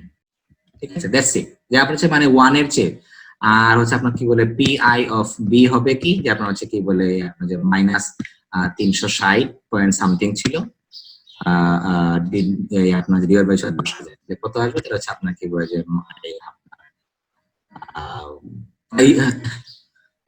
সরি মাইনাস 360 হচ্ছে এনপিভি ছিল, আমি তো এনপিভি নিব না, আমি তো হচ্ছে আপনার present value of cash inflow. তাহলে 10,360 বাদ দিলে হচ্ছে তাহলে কত? 9,640 সম্ভবত, সামথিং এরকম। তাহলে ভাগ করলে কত আসে? ওই আপনার কি বলে প্রেজেন্ট ভ্যালু মাইনাস হয় না, এটা মাইনাস ছিল এনপিভি কে মাইনাস হয়েছে, তাহলে কত আপনার 0.9640 ফর এক্সাম্পল। তাহলে এটার ক্ষেত্রে আপনার ক্রাইটেরিয়াটা হচ্ছে ভালো কথা। এই আমি যে একটু আগে যে ওই এনপিভির কথা যে বললাম, এখন এনপিভি অনুযায়ী আমি কোন প্রজেক্টে যাব, এটার ক্ষেত্রে আমার ডিসিশন ক্রাইটেরিয়াটা কি? প্রত্যেকটা মেথডেরই একটা ডিসিশন ক্রাইটেরিয়া আছে, যে আমার মনে রাখবেন এনপিভি যদি আমার কি হয়, পজিটিভ হলে হ্যাঁ, এনপিভি যদি পজিটিভ হয় তার মানে কি আপনার লাভ হচ্ছে না লস হচ্ছে? লাভ হচ্ছে তো। লাভ হচ্ছে। লাভ হইলে সেক্ষেত্রে আপনার হচ্ছে তার মানে আপনি প্রজেক্টে যাবেন। আর এনপিভি যদি আপনার নেগেটিভ হয় তাহলে আপনি যাবেন না। তাহলে আপনার এনপিভি পজিটিভ হওয়া মানে কি? তার মানে কি এনপিভি পজিটিভ হওয়া মানে হচ্ছে যে আপনার ডিসিশন ক্রাইটেরিয়া হচ্ছে ডিসিশন ক্রাইটেরিয়া হচ্ছে এনপিভি যদি আপনার গ্রেটার দেন 0 তার মানে কি পজিটিভ, নাকি 0 চেয়ে বড় তার মানে পজিটিভ হইলে আপনি কি করবেন? প্রজেক্ট আপনি কি করবেন? অ্যাকসেপ্ট করবেন। আর এনপিভি যদি আপনার কি হয় লেস দেন 0 মানে নেগেটিভ, তাহলে আপনি প্রজেক্ট কি করবেন? রিজেক্ট করবেন, যাবেন না। আর যদি সমান 0 হয় মানে কি 0, লাভও নাই লসও নাই, ঠিক আছে, ব্রেক ইভেন পয়েন্ট, সেক্ষেত্রে আপনি হচ্ছে ইনডিফারেন্ট থাকবেন, উদাসীন থাকবেন, আপনি যেতেও পারেন নাও যাইতে পারেন। ঠিক আছে, রিয়েল লাইফ অনেক সময় 0 হইলেও যায়, কারণ হচ্ছে কি বলে কাস্টমার সাথে লং রান রিলেশনশিপ, যে আমি যাই শুরুতে ইভেন অনেক ক্ষেত্রে যদি ভবিষ্যতে অনেক সম্ভাবনা থাকে, রিয়েল লাইফ অনেক সময় নেগেটিভ হইলেও যায়, যে আমি শুরু করলে ভবিষ্যতে আমি বড় বড় প্রজেক্ট পাবো ইনশাআল্লাহ। ঠিক আছে, যাই হোক, তো আমরা হচ্ছে রিয়েল লাইফ আমরা এখন আমাদের ক্রাইটেরিয়া হচ্ছে এনপি যদি পজিটিভ হয় তাহলে আমরা অ্যাকসেপ্ট করবো, নেগেটিভ হলে আমরা রিজেক্ট করবো। আমাদের এই পিআই এর ক্ষেত্রে কি হচ্ছে সেটা হচ্ছে তখন হয় যে আপনার ক্যাটাগরি হচ্ছে যে পিআই যদি আপনার ডিভিশন ক্রাইটেরিয়া হচ্ছে গ্রেটার দেন 1, যেহেতু আপনি ভাগ করছেন, ভাগের ক্ষেত্রে আমাদের হচ্ছে 1। ওকে, পিআই এর মান যদি হচ্ছে 1 এর চেয়ে বেশি হয় তাহলে আপনি যাবেন, আর 1 এর চেয়ে কম হলে পিআই 1 এর বেশি হলে আপনি যাবেন, 1 এর চেয়ে কম হলে আপনি যাবেন না। মনে রাখবেন হচ্ছে ওই যেহেতু এনপিভি উপর বেস করি, এনপিভি যদি পজিটিভ হয় তাহলে আপনার পিআই ও কি হবে? আপনার হচ্ছে 1 এর চেয়ে বেশি হবে। এনপিভি নেগেটিভ হলে পিআই কি হবে? 1 এর চেয়ে কম। ক্লিয়ার? তাহলে আপনি এনপিভি হইলে আপনার পিআই ও হয়ে যাচ্ছে। ঠিক আছে, তাহলে আমরা প্রফিটেবিলিটি ইনডেক্স আমরা করে ফেললাম। জাস্ট হচ্ছে it's the ratio cash inflow আর হচ্ছে ক্যাশ আউটফ্লো প্রেজেন্ট করব। আমাদের এখন যে রিকোয়ারমেন্টটা যাব সেটা হচ্ছে আমাদের কি বলে একটা রিক্রুটমেন্ট বাদ পড়ে গেছে না স্যার? কোনটা ট্রেডিশনাল মেথডের ARR-টা তো করেনি। আর আমরা হচ্ছে লাস্ট ক্লাস করে ফেলেছি অ্যাকাউন্টিং এরা রেট অফ রিটার্ন বা এভারেজ রেট অফ রিটার্ন আমরা হচ্ছে লাস্ট ক্লাসে করে ফেলেছি। ঠিক আছে, সেটা হচ্ছে আমাদের ওই আপনার ওই অ্যাকাউন্টিং বেস নেট ইনকামের উপর ভিত্তি করে, সেটা আমরা লাস্ট ক্লাসে করে ফেলেছি। একটু লাস্ট ক্লাসের ভিডিওটা দেখে নিয়ে আজকে হচ্ছে আমরা ক্যাশ ফ্লো নিয়ে কাজ করছি। ঠিক আছে, ক্যাশ ফ্লো ফাইন্যান্সের যে টেকনিক গুলো, ইন্টারনাল রিটার্ন যেটা হচ্ছে রিয়েল লাইফে বেশি ইউজ করা হয়। ইভেন হচ্ছে মনে রাখবেন এই আপনার কি বলে প্র্যাকটিক্যালি যেমন আমরা এই আচ্ছা এই আমরা আসতেছি পরে। আইআরআর হচ্ছে আমাদের internal rate of return. Internal rate of return যে কথা আমরা বলছিলাম, ইন্টারনাল রেট অফ রিটার্নে আমরা বলছি যে বেসিক্যালি আইআরআর হচ্ছে মনে রাখবেন এনপিভি বের হয়ে হচ্ছে আপনার কি বলে টাকাতে, এনপিভি বের হচ্ছে টাকাতে, কত টাকা আমার এক্স্যাক্টলি লাভ হয়েছে বা লস হয়েছে সেই অ্যামাউন্ট। আইআরআরটা হচ্ছে পার্সেন্টেজ, আইআরআরটা হচ্ছে নামে হচ্ছে রেট অফ রিটার্ন। এমন হচ্ছে এই আইআরআরটা হচ্ছে একটা রেট অথবা রিটার্ন যেটা হচ্ছে কি কি বলে that makes the present value of cash inflows equal to the present value of cash outflow। খেয়াল করুন আমার এনপিভি কি ছিল একটু মনে রাখুন, কনসেপচুয়াল জিনিস কিন্তু। এনপিভি ছিল হচ্ছে আমার যে present value of cash inflow minus present value of cash outflow. ঠিক আছে, জি স্যার। তাহলে এখন সেটা আমরা বলছি, এখন আইআরআরটা বলতেছে যে আমরা বলছিলাম কি, আমরা একটু আগে করছিলাম যে আমার আইআরআরটা হচ্ছে যে আমার রেট অফ রিটার্ন বা ডিসকাউন্ট রেট বা কস্ট অফ ক্যাপিটাল, এটা কত হইলে, রিটার্নটা কত হইলে আমার কি হবে, এই যে আমার প্রজেক্টের cash floor cash inflow present value এটা কি হবে equal to the present value cash. তাহলে আমার এই আমরা এই এনপিভি বের করতে গেলে আমাদের হচ্ছে ডিসকাউন্ট রেট, ওই আমরা কে ইউজ করছি মনে আছে 12%, অঙ্কে সরাসরি দেওয়া ছিল 12%। ক্লিয়ার? এখন জি স্যার। এই কে এর মানটা কত হইলে, এই কেই হচ্ছে আমার এই আইআরআর। ঠিক আছে, এই কে এর মানটাই 12% এর জায়গায় দেখা গেছে কি আমি হচ্ছে প্রজেক্ট এ তে গিয়ে আমরা লাভ করছি কিছু 1600 টাকার মতো, আবার প্রজেক্ট বি তে গিয়ে আমরা হচ্ছে লস করছি 360 টাকার মতো। ঠিক আছে, এখন বলতেছে এই কে এর মানটা কত হইলে আমার কি হবে, এই present value of cash inflow আর present value of cash outflow কি হবে, সমান ইকুয়াল হবে। তার মানে কি, আমি যে 10,000 টাকা যে আমি ক্যাশ আউটফ্লো ইনভেস্টমেন্ট করেছি, আমার এই 10,000 টাকা আমার কাছে ফেরত আসবে, আমার হচ্ছে প্রেজেন্ট ভ্যালু। তার মানে কি, আমি হচ্ছে ব্রেক ইভেন পয়েন্টে থাকবো, আমার লাভ নাই লসও নেই। বুঝে গেছে? তাহলে আমার যে এই কে এর মানটা আমার ডিসকাউন্ট রেটটা কত হইলে আমার এই প্রজেক্টের ক্যাশ ইনফ্লো প্রেজেন্ট ভ্যালু আর ক্যাশ আউটফ্লো প্রেজেন্ট ভ্যালু কি হবে, সমান হবে, ইকুয়াল হবে। এর মান তো বলতে স্যার এখানে আমরা তো কস্ট অফ ক্যাপিটালও বলতে পারি, রাইট? এর মানটা এর মানটা হচ্ছে আমাদের অঙ্ক দিলে দেয়া থাকলে হচ্ছে আমরা হচ্ছে প্রপোজাল নেগেটিভ, কিন্তু আমার হচ্ছে যে আমার আইআরআর মান হচ্ছে আমার হচ্ছে যে কত রিটার্ন হইলে আমি প্রজেক্টে ব্রেক ইভেনে থাকি, আমার প্রজেক্টটা আমার জন্য ব্রেক ইভেন হবে। তো ব্রেক ইভেন হওয়া মানে কি, তার মানে এই এনপিভি ধরেন আমাদের আমার ক্যাশ আউটফ্লো 10,000, আমার ইনফ্লো 10,000, তার মানে কি, তাহলে আমার এনপিভি, তাহলে আমার বলুন তাহলে আইআরআর রেটে কি হবে, এট আইআরআর আমরা বলছি এট আইআরআর আমার হচ্ছে সমান present value of cash inflow outflow সমান। তাহলে আমার এই এট আইআরআর ধরেন আইআরআরটা আমার কত আমি জানি না, ঠিক আছে, ওই আপনার পার্সেন্টেজটাই আমি হচ্ছে বের করবো। এই এট আইআরআর এ বলুন তো তাহলে এনপিভি কত হবে, এখানে যদি সমান হয় তাহলে এর থেকে এর হচ্ছে 10,000 থেকে 10,000 মাইনাস করলে এনপিভি কত হবে, জিরো। সেজন্যই এই আপনার কনসেপ্ট রয়েছে যে at IRR NPV will be zero. কেন? কারণ আমাদের দুইটাই সমান, দুইটা হচ্ছে ক্যাশ ইনফ্লো। তার মানে কি, এটাও এনপিভির মধ্যে সেম, আপনার হচ্ছে একটা টাইম ব্লক মানে কনসিডার করে সমস্ত ক্যাশ ফ্লো ইউজ করুন। মনে রাখবেন আপনার থিওরিটিক্যালি হচ্ছে এনপিভি ইজ দ্য বেস্ট, আর প্র্যাকটিক্যালি রিয়েল লাইফে হচ্ছে আইআরআর ইজ দ্য বেস্ট। ঠিক আছে, কারণ আপনার হচ্ছে ধরুন দুইটা প্রজেক্ট ফর এক্সাম্পল,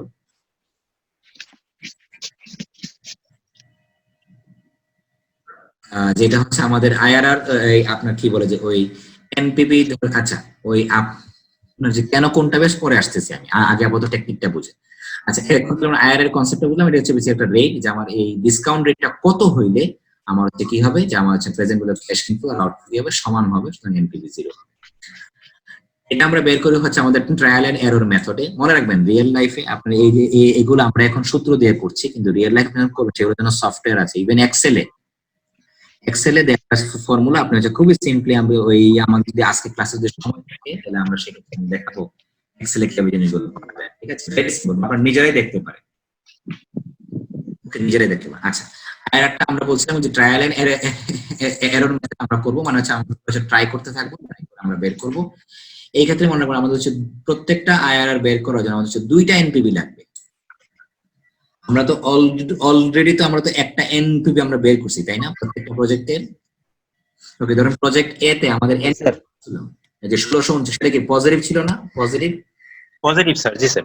পজিটিভ মনে রাখবেন, আমাদের আইআরআর বের করতে গেলে আমাদের 2টা এনপিভি লাগবে, একটা হচ্ছে পজিটিভ এনপিভি আর একটা হচ্ছে নেগেটিভ। নেগেটিভ। তাহলে আমরা অলরেডি আমরা এনপিভি রিকোয়ারমেন্টে গিয়ে একটা ওই আপনার পজিটিভ এনপিভি আমরা পেয়ে গেছি। এটা কত ছিল যে আমাদের ওই যে কে এর মান যখন 12% হয়, 12%-এ আমরা হচ্ছে প্রজেক্ট এর এনপিভি পেয়ে গেছি আমরা আপনার 1639 পজিটিভ।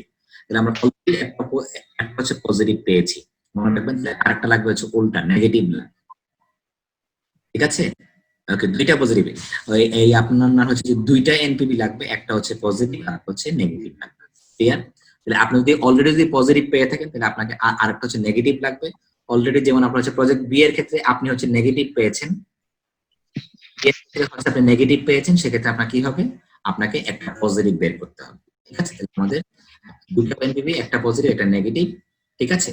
তো মনে রাখবেন তাহলে আমরা হচ্ছে অলরেডি আপনার একটা কি বলে যে যদি আপনি হচ্ছে পজিটিভ আপনি পাইছেন 1600, যেমন আমরা বলছিলাম কি বলে যে এই আপনার এনপিভি অফ এ আমরা কত যে আপনার হচ্ছে কি বলে যে 12% রেটে আসেন আইআর প্রজেক্ট এ, আইআর প্রজেক্ট ওই আমরা হচ্ছে পেয়েছিলাম যে এট কে সমান সমান 12%-এ আমরা পেয়েছিলাম এনপিভি যে কত, এনপিভি অফ এ 1639, ঠিক আছে, বা 1640 যেটাই। এখন তাহলে পজিটিভ, তাহলে আমাদের কি লাগবে, এখন নেগেটিভ লাগবে। মনে রাখবেন নেগেটিভ করতে গেলে আপনার হচ্ছে মনে রাখবেন এই কে এর মানটা বাড়াইতে হবে। মনে রাখবেন যে কে এর সাথে হচ্ছে এই আপনার এনপিভির স্বপ্ন হচ্ছে কে এর সাথে হচ্ছে এনপিভির সম্পর্ক হচ্ছে উল্টা সম্পর্ক, ইনভার্স।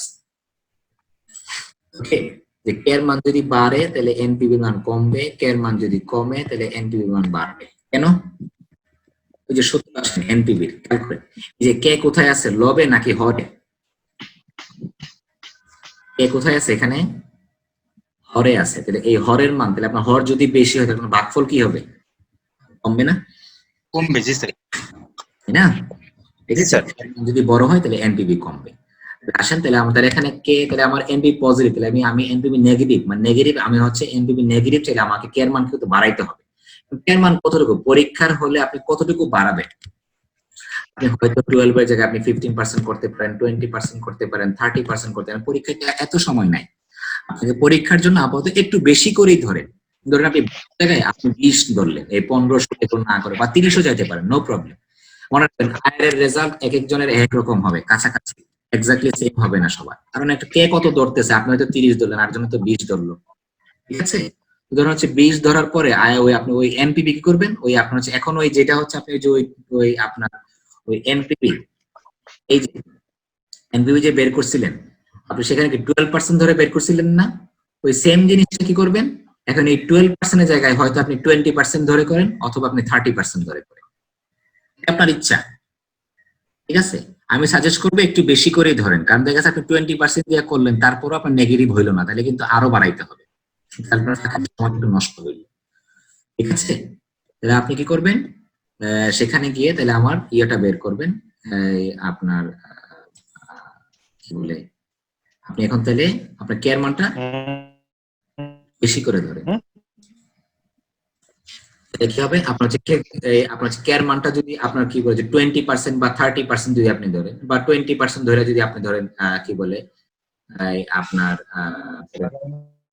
ধরেন 30% ধরলাম, 30% ধরলে তাহলে আমার কত হবে, তাহলে ওই এনপিভিটা আপনি একটু বের করে এনপিভিটা আপনি একটু বের করে নেবেন কিভাবে, ওই যে আপনার যে ফর্মুলাটা আপনি কি যেটা করবেন সেটা হচ্ছে ওই আপনার সেখানে হচ্ছে ওই আপনার কি বলে যে ওই আপনার 6500 3000 3500 1500, ওই যে ওই 6500 ডিভাইড বাই 1.30, ঠিক আছে, যে 1.30 টু দি পাওয়ার 1, তারপর হচ্ছে আপনার 3000।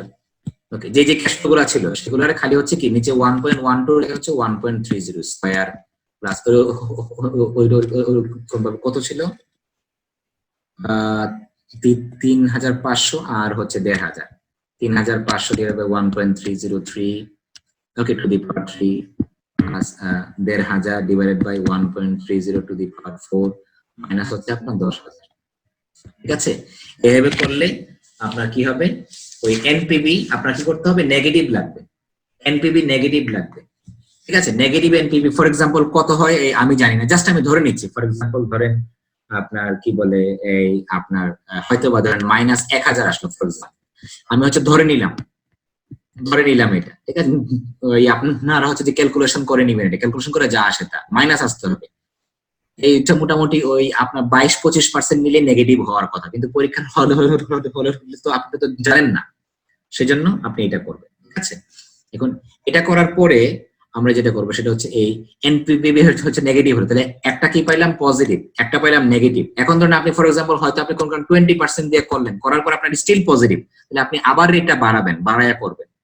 ঠিক আছে, সেই জন্য আগে হচ্ছে ক্যালকুলেটরে একটু হচ্ছে দেখে নিবেন ক্যালকুলেশনটা নেগেটিভ হয় কিনা, তারপর হচ্ছে মানটা লিখবেন, মানে লিখে করার পরে আবার করলে সময় নষ্ট হবে।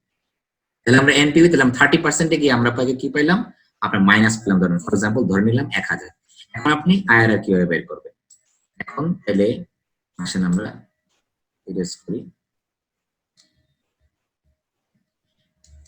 এখন ওই যে ওই আইআরআর যে ফর্মুলা, তাহলে আমরা কি পাইলাম, এই আপনার কি বলে একটা পজিটিভ এনপিভি পাইলাম আর একটা হচ্ছে নেগেটিভ এনপিভি পাইলাম। এবার আমাদের কি লাগবে, এই যে আইআরআর এর ফর্মুলাটা ইউজ করতে হবে। আইআরআর ফর্মুলাটি মনে রাখবেন যে আইআরআর ফর্মুলা কি, যে lower rate plus NPV at lower rate divided by NPV এর লোয়ার রেট মাইনাস এনপিভি এর হায়ার রেট ইনটু হচ্ছে এই আপনার যে দুইটা রেটের ডিফারেন্স। ঠিক আছে, কিরকম আসেন আমরা লিখি এখন, তাহলে আইআরআর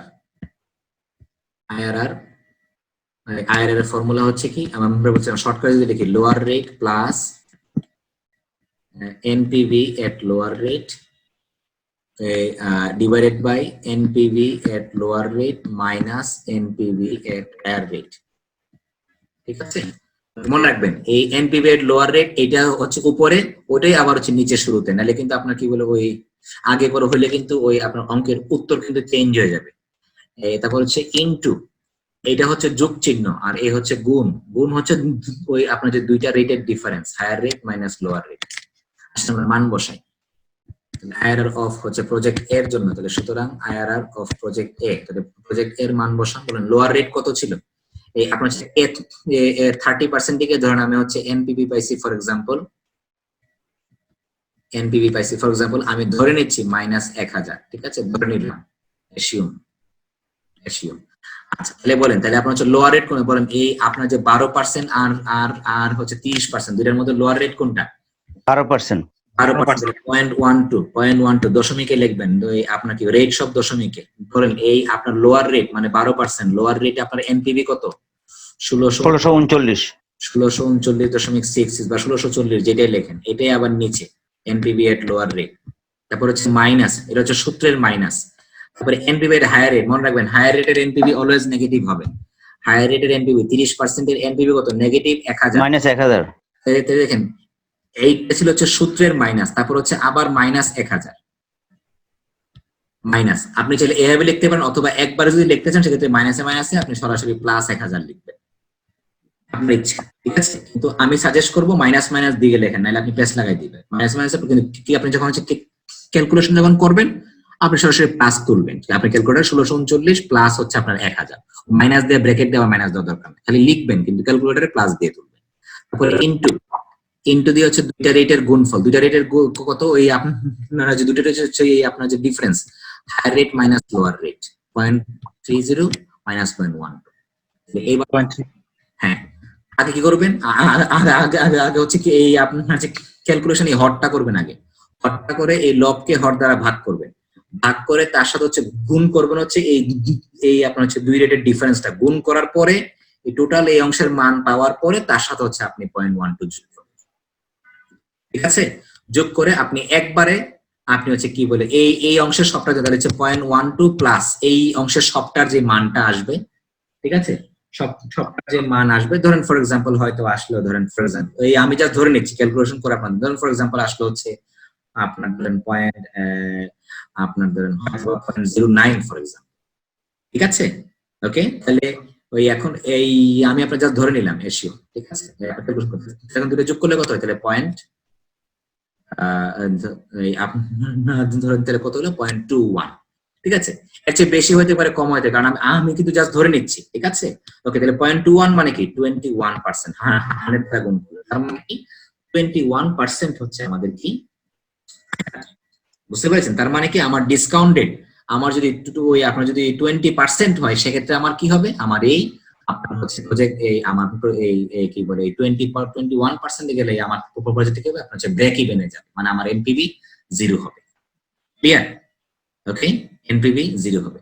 ঠিক সেম ফরম্যাটে আপনি হচ্ছে প্রজেক্ট বি এর জন্য করবেন। তাহলে প্রজেক্ট বি এর আমি জাস্ট সিস্টেমটা আবার বলে দিচ্ছি। ওই আপনার যে প্রজেক্ট বি এর এনপিভি কত পাইছিলেন, যে -360, প্রজেক্ট বি এর এনপিভি হচ্ছে ওই যে এট যে কে আমার ডিসকাউন্ট রেট দেওয়া আছে সেটা দিয়ে আমার এনপিভি পাইছিলাম কত, প্রজেক্ট বি এর এনপিভি পাইছিলাম হচ্ছে -360 ফর এক্সাম্পল।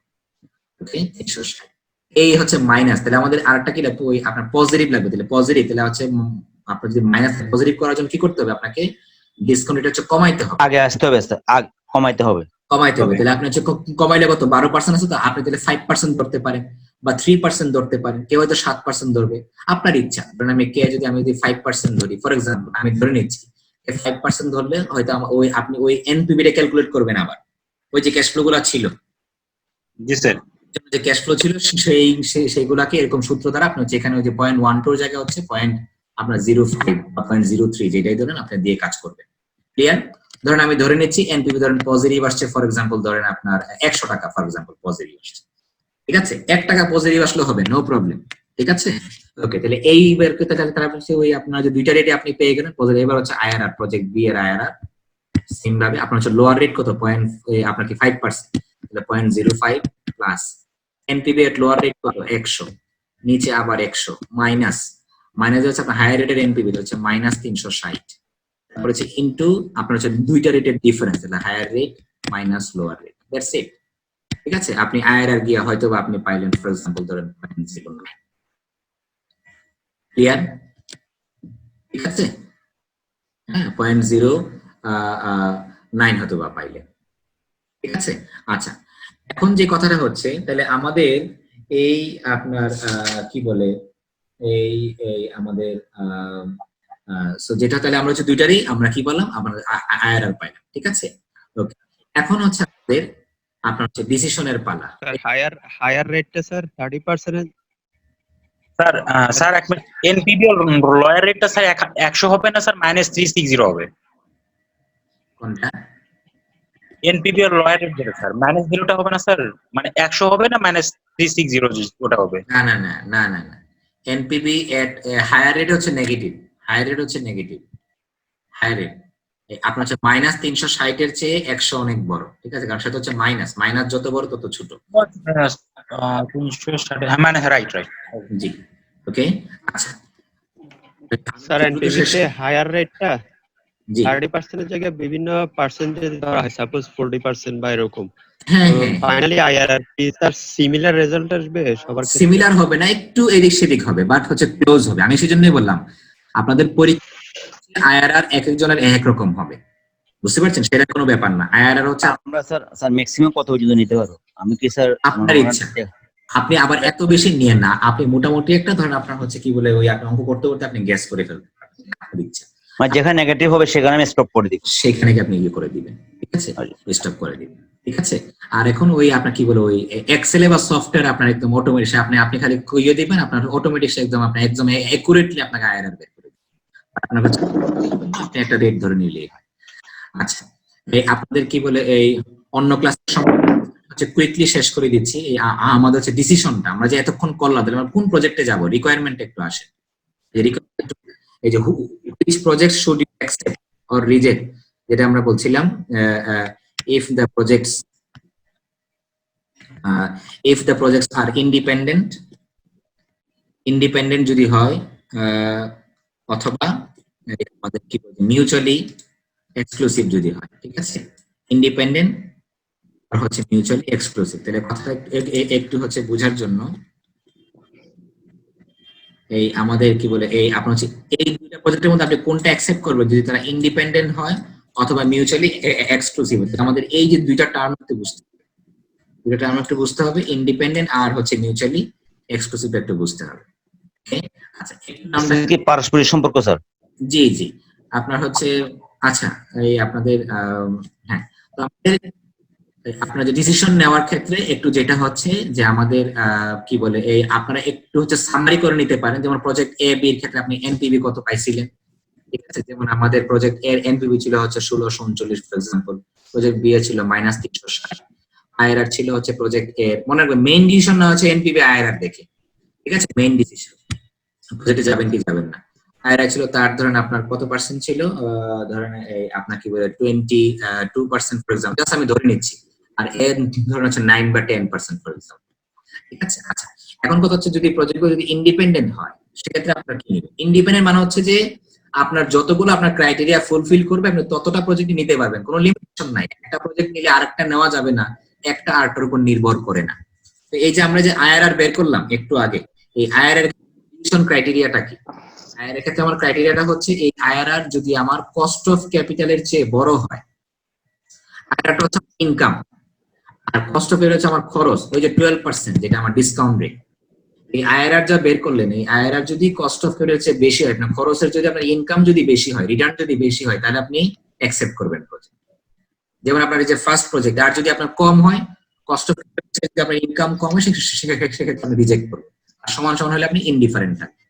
যেমন দেখেন এখন যদি আমি বলি ইন্ডিভিজুয়াল, জাস্ট আমি যদি আইআরআর দিয়ে বলি তাহলে কি এনপিভি অনুযায়ী কোনটা আমার তাহলে কি হচ্ছে বেশি হচ্ছে স্যার, যেহেতু আমার 12% আপনার হচ্ছে প্রজেক্ট এর এনপিভি পজিটিভ, সুতরাং হচ্ছে প্রজেক্ট এ আপনি যাবেন এনপিভি অনুযায়ী, আপনি প্রজেক্ট বি তে যাবেন না। আইআরআর অনুযায়ী দেখেন আপনার হচ্ছে কস্ট অফ ক্যাপিটাল কত ছিল, ডিসকাউন্টেড 12% স্যার, 12%। আপনার হচ্ছে এই যে প্রজেক্ট এর আইআরআর 22% হচ্ছে গ্রেটার দেন 12, সুতরাং প্রজেক্ট এ তে যাবেন। আর 10 হচ্ছে 12 এর চেয়ে কম, সুতরাং আপনি প্রজেক্ট বি তে যাবেন না। তার মানে আপনার হচ্ছে এনপিভি এবং আইআরআর দুইটা অনুযায়ী আপনার project A is better than project B. Clear? জি স্যার। সুতরাং আপনি এখন ইন্ডিপেন্ডেন্টের কথাটা হচ্ছে যে আপনি আচ্ছা কোনো কিছু যদি না বলে ইন্ডিপেন্ডেন্ট মিউচুয়ালি বললো না, তাহলে নরমাল সিদ্ধান্ত হচ্ছে এইটাই, এনপিভি আইআরআর দুইটাই হচ্ছে যেটাকে সাপোর্ট করবে সেটা আপনি হচ্ছে অ্যাকসেপ্ট করবেন, ঠিক আছে? আর ইন্ডিপেন্ডেন্ট মানে হচ্ছে ইন্ডিপেন্ডেন্ট যদি বললে তাহলে তো আমরা এ তে যাব, যেহেতু আমার 12% ছিল তাহলে আমি 22। ইন্ডিপেন্ডেন্ট হচ্ছে আপনি যতটা প্রজেক্ট আপনার হচ্ছে এরকম ক্রাইটেরিয়া ফুলফিল করবে আপনি ততটাই নিতে পারবেন, মাল্টিপল নিতে পারবেন। আপনার কোনো ফান্ডিং কোনো লিমিটেশন নাই, ফান্ডিং কোনো লিমিটেশন নাই। তাই এখানে শুধুমাত্র প্রজেক্ট এ অ্যাকসেপ্টেড হয়েছে, আপনার হচ্ছে এনপিভি আইআরআর দুইটা ক্রাইটেরিয়া, তখন প্রজেক্ট এ যাবেন। স্যার কোন ক্ষেত্রে কি প্রজেক্ট বি এর 10% এর জায়গায় 12% বা একটু যদি তার সাথে কিছুটা বেশি দেখায় বা দুটোটারই আইআরআরটা বেশি দেখায়, হতে পারে, ধরেন এটা 15% হলো কিন্তু এনপিভি নেগেটিভ, জি স্যার, সেক্ষেত্রে আপনি যাবেন না, সেটা আপনি যাবেন না। মনে রাখবেন যে আপনার যে থিওরিটিক্যাল, সেজন্য আমি বলছিলাম যে থিওরিটিক্যালি আমার আপনার পরীক্ষার জন্য হচ্ছে আপনি ওই সেটা যে শেষে দেখেন যে what there is conflict, NP বলতেছে প্রজেক্ট এ, আইআরআর বলতেছে প্রজেক্ট বি, ধরেন আইআরআর আসছে এর হচ্ছে 25%, তাহলে 22 এর চেয়েও বেশি 25, তাহলে ওই আপনার হচ্ছে কোনটাতে যাবে? তাহলে মনে রাখবেন যদি আপনার কনফ্লিক্ট হয় সেক্ষেত্রে হচ্ছে আপনার থিওরি আপনার পরীক্ষার জন্য এনপিভি ফলো করুন, বাট রিয়েল লাইফে আইআরআর ফলো করুন। আচ্ছা ওকে, থ্যাংক ইউ স্যার। আর এই আপনার যেটা তাহলে মনে রাখবেন এই ইন্ডিপেন্ডেন্ট হচ্ছে আপনার যতগুলো প্রজেক্ট হচ্ছে আপনার হচ্ছে ক্রাইটেরিয়া ফুলফিল করে আপনি ততটাই নিতে পারবেন। ধরেন প্রজেক্ট যদি আপনার এমপিভি পজিটিভ হইতো, প্রজেক্ট আইআরআর যদি আপনার হচ্ছে greater than cost of capital হতো, তাহলে আপনি প্রজেক্ট বিও যাইতেন। প্রথম ক্লাসটা অলমোস্ট শেষের দিকে আর কি স্যার, ওই জন্য সবাই জয়েন করবে স্যার। আমি শেষ করে দিচ্ছি এখানে। আর যদি হচ্ছে মিউচুয়ালি এক্সক্লুসিভ হয় তার মানে হচ্ছে কি আপনার কি বলে ফান্ডিং ক্রাইসিস আছে, আপনি শুধুমাত্র একটা প্রজেক্ট, ঠিক আছে স্যার, শুধুমাত্র একটা প্রজেক্ট নিতে পারবেন, ঠিক আছে? মাত্র একটা প্রজেক্ট নিতে পারবেন। তাহলে কি আমার হচ্ছে শুধুমাত্র যেহেতু আপনার কি বলে প্রজেক্ট এ, শুধুমাত্র আপনি প্রজেক্ট এ বলবেন যে decision the firm should accept project A, যেহেতু because it's NPV and IRR is greater than project B, that's it. মনে রাখবেন মিউচুয়ালি এক্সক্লুসিভ বললে হচ্ছে শুধুমাত্র একটা নিতে পারবেন যেটা হচ্ছে হাইয়েস্ট। ইভেন যদি বিও যদি পজিটিভ হইতো, আইআরআর পজিটিভ হইতো, তাও আপনি প্রজেক্ট তাহলে হচ্ছে দুইটার মধ্যে যেটা হাইয়েস্ট, ধরে এনপিভির মান যেটা গ্রেটার, যেটা গ্রেটার আপনি সেটা নেবেন। তাহলে মিউচুয়ালি এক্সক্লুসিভ বলে হচ্ছে শুধু একটাতে যাবেন, আর ইন্ডিপেন্ডেন্ট বলতে হচ্ছে আপনি একটার চাইতেও বেশি আপনি যাইতে পারবেন যদি আপনার ক্রাইটেরিয়া ফুলফিল করে। That's it. আর কনফ্লিক্ট যদি হয় সেক্ষেত্রে আপনি এনপিভি ফলো করবেন। এটা আমাদের আজকে এই পর্যন্তই।